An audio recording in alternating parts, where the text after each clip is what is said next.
বাংলাদেশে কোথায় কোথায় এই যে আহলাদিস আলেমদের মাহফিল বন্ধ করতে হতো সেগুলো বিষয়ে আমরা জানতাম। এই আবরাররা, শফিক আসমিরা সবাই এই সমস্ত বিষয় জানে, জড়িত প্রত্যক্ষ পরোক্ষভাবে। আসলে আমি তো ইখতিলাফি বিষয়গুলো নিয়ে কাজ করতাম।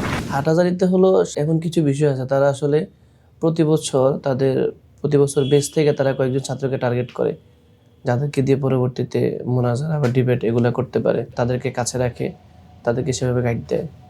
তো তাদের মধ্যে আমি একজন ছিলাম। আমাদের হাটহাজারী মাদ্রাসায় একটা শাখা আছে, হাটহাজার ইখতিলাফি বিষয় নিয়ে কাজ করেন, যেমন মুফতি সাহেব আছেন, মুফতি সাহেব আছেন।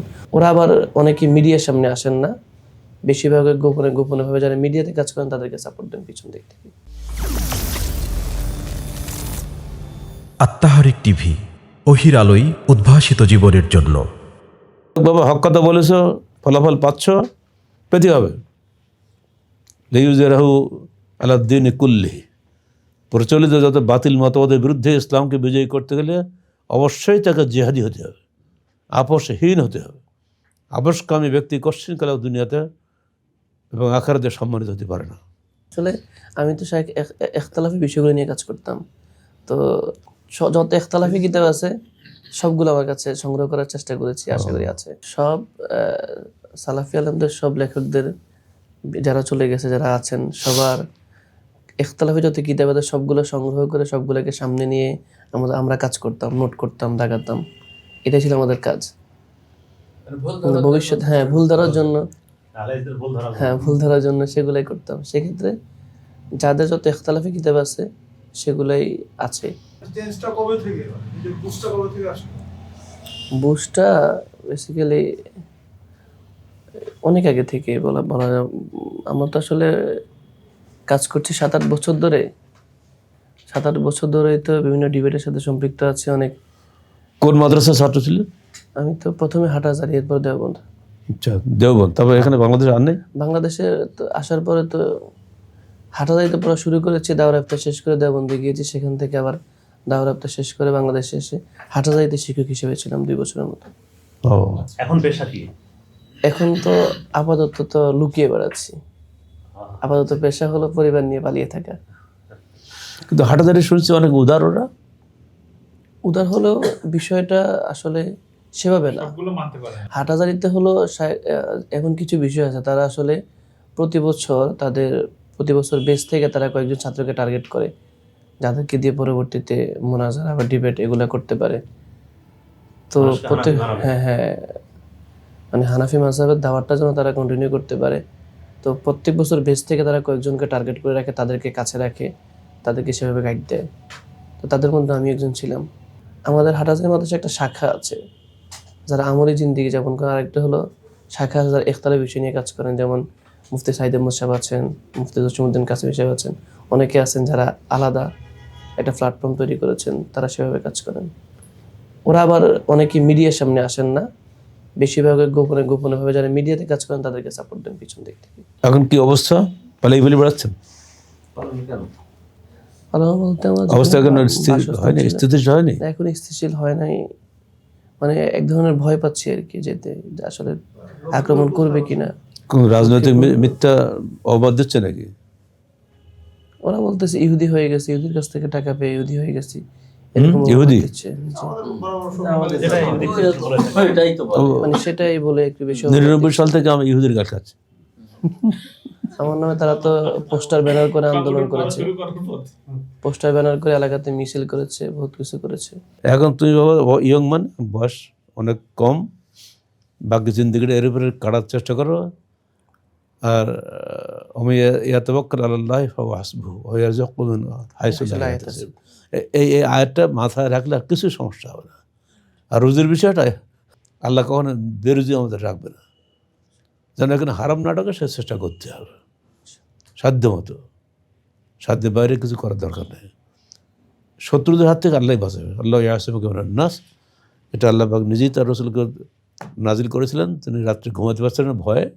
আর সব এত ঘুমাচ্ছেন না কেন? তো আমার ভয় হচ্ছে, যদি কেউ আমাকে পাহারা দিত, হঠাৎ একটু করে অস্ত্রের ঝঞ্ঝনানি, কে? আমি সাদ বিন আবি ওয়াক্কাস। কী ব্যাপার? এসে আপনাকে পাহারা দেওয়া যায়। মায়েশা বলছেন আল্লাহ রাসূল এমন ঘুম পড়লেন যে তার নাক ডাকে শুনতে পেলাম। এটা হবেই, এই বাধা বিঘ্ন হবেই। আমাদের উপদেশ থাকবে, কোনো ভয়ের কারণ নেই, চিন্তা করো না, আল্লাহর তাওয়াক্কুল করো। আমরা না, আবরার আমার সিনিয়র, 1 বছর সিনিয়র। আবরার সাথে চলাফেরা হলো আমাদের আবরার যে মাদ্রাসায়, ওখানকার আমি সপ্তাহে একটা ক্লাস নিতাম, ফতোয়া শামী ক্লাস নিতাম। আহলে হাদিস বিরোধী বেশ কয়েকটি কিতাব আমরা লিখতাম আর কি, অনেকগুলো কিতাব আমাদের ইতিপূর্বে।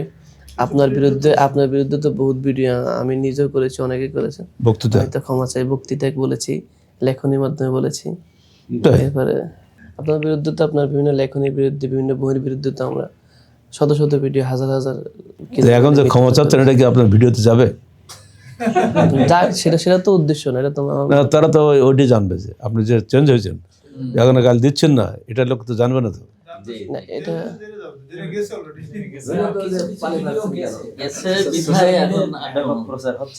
আমি তো আমার কাছে প্রায় আহলে হাদিস আলেমদের 800+ কিতাব আছে। আমি দেওবন্দ থেকে বেনারস গিয়েছি, সেখান থেকে কিতাব সংগ্রহ করেছি। হোসেন আহমদ বাটালবি, পরে মিয়ানুদ্দিন হোসাইন রহিমাল্লাহ, ওনাদের থেকে শুরু করে এই যুগের যতগুলো সম্ভব হয়েছে ইখতিলাফি বিষয়গুলোকে সামনে এনে সবগুলো কিতাব সংগ্রহ করা, এটা আমার একটা উদ্দেশ্য ছিল। কারণ যেহেতু ইচ্ছা ছিল ভবিষ্যতে ইখতিলাফ নিয়ে কাজ করা, বেশ কিছু এ বিষয়ে অনেক বেশি কাজ করা, তো অনেক কিতাব সংগ্রহ করেছি। তো কী করতাম, তো লাস্টে আমার ওয়াইফও আমাকে অনেক হেল্প করেছে বিষয়ে। তো দেখা যায় আমাদের যেহেতু মাদ্রাসায় সময় দিতে বেশি হয়, তো আমি বেশ কিছু কিতাব মাদ্রাসায় নিয়ে যেতাম নিজের তাহকিকের জন্য। তো এটা আবার অন্যান্য শিক্ষকরা খেয়াল করতো। কিন্তু দেখা যায় লাস্ট ইয়ারে ওরা খেয়াল করেছে। আমি আবার দরসের স্টাইল চেঞ্জ করেছি, আমি বুখারী সানি পড়াতাম, সেটা চেঞ্জ করেছি। ইতিপূর্বে তো আমরা দরস দিতাম, যখন কোনো হাদিস চলে আসতো মাযহাব বিরোধী, তখন বলতাম ইয়া হামারা মাযহাব মে নেহি, এ ছোড় দো। ঠিক আছে। তো কিন্তু এরপরে যখন লাস্ট বছরে এটা চেঞ্জ করেছি আর কি, যে চেঞ্জ করতাম যে এই হাদিসের উপরে সালাফির আমল করে, হানাফির আমল করে না, এই হাদিসের উপরে সালাফির আমল করে, হানাফির আমল করে, এই ধরনের দরজা শেষে বলতাম। এরা স্টাইল চেঞ্জ হওয়ার পরে ছাত্ররা, শিক্ষকরা সবাই, আমি বুঝি না আর কি, আমার আসলে না বুঝলে এটা আমার একটা দুর্বলতা। কারণ আমি যেখানে আছি এখানকার মতো হিসেবে ছিলাম, আর পাশাপাশি আরও বেশ কয়েকটা মাদ্রাসায় সপ্তাহে মাসে একটা একটা করে গঙ্গানটা নিতাম, যার কারণে একটু ইয়েও ছিল, ব্যস্ততাও ছিল বেশি। দেখা যায় মাদ্রাসায় আমার বিপক্ষে একটা বিশাল একটা টিম দাঁড়িয়ে গেছে। তো পরে ওরা আমার বিপক্ষে গেলে কেন ওরা বুঝতে পেরেছে যে আসলে আমি ভিতর কথাভাবে আহলে হাদিস হয়ে গেছি। এরপর দরসের স্টাইল চেঞ্জ হয়েছে। আমি তো এখানেই বুখারী শরীফ পড়াচ্ছি 7 বছর ধরে। তো 7 বছরের দরস আর লাস্ট ইয়ারের দরস তো যদি চেঞ্জ তো শিখবে না, জুরাই নেই, এখানে বিশাল একটা মাদ্রাসা আছে, ওখানকার মুহতামিম হিসেবে ছিলাম। তো এইভাবে ওরা বিশাল একটা, ওরা আমার ভিতরে, আমার ভাইস প্রিন্সিপাল ছিল, ও আবার কঠিন হানাফি, কঠোর হানাফি আর কি, কঠোর বেদায়াতি।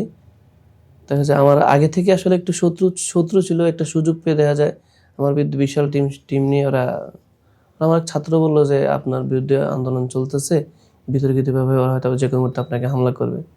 তখন আমি আস্তে আস্তে কিতাব থেকে, আমার যেহেতু অনেকগুলো কিতাব ছিল, আমার প্রায় মাদ্রাসায় 20,000-এর মতো কিতাব ছিল, আমি এগুলো আস্তে আস্তে আনা শুরু করি।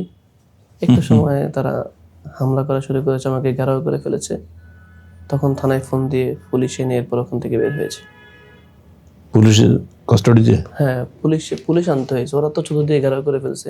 ফিজিক্যালি আক্রমণ বলতে সেটা সুযোগ হয়, ওরা তো ওই মাদ্রাসার তো লাকড়ি নিয়ে তো দৌড়াইলো। পরে আমি দৌড় দিয়ে তো ঘরের ভিতরে ঢুকে পর দরজা আটকে দিলাম। তো চতুর্দিক থেকে হামলা হলো, থাই গ্লাস সব ভেঙে ফেললো। পরে তো পুলিশ এনে এরপরে পুলিশ প্রোটেকশন, এখান থেকে বেরিয়ে আসলাম। শ্বশুর বাড়িতে গেলাম, সেখান থেকেও তো সেখানে হামলা হয়েছে, ওরা মিছিল করতেছে, কিছু করতেছে। আমার শ্বশুরের খুব ওই এলাকার ইমাম, যিনি আমার শ্বশুরের সাথে খুব ভালো সম্পর্ক, শ্বশুর ব্যবসা করতেছে এখানে প্রায় 40 বছর ধরে, ইমামও আছে 20 বছর ধরে প্রায়। তো উনি আমার শ্বশুরকে বারবার কান ফোড়া দিচ্ছে, আমার বিভিন্ন ভিডিও নিয়ে বলতেছে আমি ইহুদি হয়ে গেছি, এরকম হলে সেখানে এক ধরনের একেবারে এলাকাতে বিশাল একটা টিম তৈরি করে ফেলেছে, সব মসজিদের হুজুররা আমাকে এলাকায় ঢুকতে দিবে না, এই টাইপের একটা সমস্যা। এখানে আরেকটা কারণ হলো, সবার মতো তো ওরা আসলে বিভিন্ন রকমভাবে বিভিন্ন ফোনে তো হুমকি দিচ্ছে আমাকে। আর হানাফিদের বিভিন্ন বড় বড় আলেমদের বড় বড় গোপন মিটিংয়ে তো আমি থাকতাম, দেখা যায় ওদের হাজার হাজার গোপন তথ্য আমি জানি, সে বিষয়ে হয়তো ওরা আতঙ্কে আছে, ওদেরগুলো বলে দেয়। কিন্তু আমি তো বারবার বলে আমি এগুলো কিছুই বলবো না, তারপরেও ওরা আমাকে একটু চতুর্দিক থেকে কোণঠাসা করার চেষ্টা করছে। শুধু তাই নয়, আমাদের পঙ্কজ এমপিটা বলো। থাকতে বাংলাদেশে যতগুলো জায়গায় হামলা হতো সবগুলো নোট আমরা আগে পেতাম। আল্লাহ, আমরা এটা প্রোটেকশন করতাম। আমরা জানি এটার সাথে প্রত্যক্ষ পরোক্ষভাবে আমরা জড়িত আছি। শুধু তাই নয়, বাংলাদেশে কোথায় কোথায় এই যে আহলাদিস আলেমদের মাহফিল বন্ধ করতে হতো সেগুলো বিষয়ে আমরা জানতাম। এই আবরাররা, শফিক আসিমিরা সবাই এই সমস্ত বিষয় জানে, জড়িত প্রত্যক্ষ পরোক্ষভাবে। বারাকাল্লাহ। আপনাকে সাবজেক্টের কথা বললেন। ওটা আমার ডক্টর থিসিস। আমি আপনাকে পক্ষ থেকে রিকোয়েস্ট, ওর টিকাগুলো আপনি এড়িয়ে যাবেন না। টিকাগুলো